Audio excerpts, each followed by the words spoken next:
And that was a really good question. Again, we believe that God is good. We believe that God is merciful, but there is nothing that is binding upon him. He is the Malik. He is the king. Okay, human kings just have that title, but the king can't keep the fly off of his nose. Right? God is Malik in that he totally possesses his dominion, his mulk, and everything in it. And it also means that he does in it whatever he wills. So he's given you two beautiful eyes, and may you always have your eyes. And if he willed, he could take them away. And may that not happen. Okay, he gives you a beautiful child, and you love that child. But if he wills, he can take the child away. Okay, he does in his creation whatever he wills. And there's nothing to be imposed upon him as morally and ethically binding. This is a very important point, because we insist that God is completely free in his creation. And he is not to be judged by analogy with you. You have to behave ethically. You have to behave morally.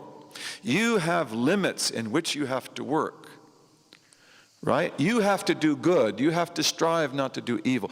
But do not impose your ethical, moral, social imperatives upon your understanding of God. He is the creator of the heavens and the earth. He creates whatever he wills, and he creates people and he destroys people, right? Thamud. And you can see Thamud to this day. You can see the houses. They call them houses, but they're actually warehouses. These big houses of Thamud, which are in Hijr, Mada'in Salih, about 200 kilometers to the north of Medina. They're amazing, absolutely amazing.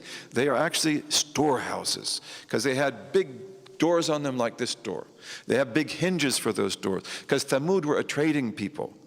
And Thamud were a powerful world people. They had power in the world. And they have Hijr, which is probably their base. And then they had also Petra in Jordan, incredible city. If you go to Petra today, they say they will say Nabatean. Now the Nabateans were the heirs of Thamud. And you can see in Petra that there are levels that are Thamudic and there are levels that are Nabatean. And then there was Aqaba. And they wrote, Thamud wrote. They wrote in a script that is very similar to Latin and Greek and also to Ethiopic. And that script you can see in the Arabian desert till this day. And in fact, there are scholars who have argued, this is a Muslim scholar, that you can see how Thamud evolves their script from their rock paintings. And if you found rock paintings like those of Thamud in the Sahara Desert, they would be dated, I believe, about 7,000 BC. They would go back to the Golden Age, the Old Stone Age. But if you look in Western sources, when they talk about Thamud, they say that their script was written about 576 BC. Why do they do that? Because they're dealing here with what Toynbee called an archaeological time bomb. And they don't want it to go off. Because if they date Thamudic any time before 1000 BC, all history changes. What happens in 1000 BC? This is when the Phoenicians and probably the children of Israel develop their script. 1200, 1000 BC. Phoenicians in Lebanon.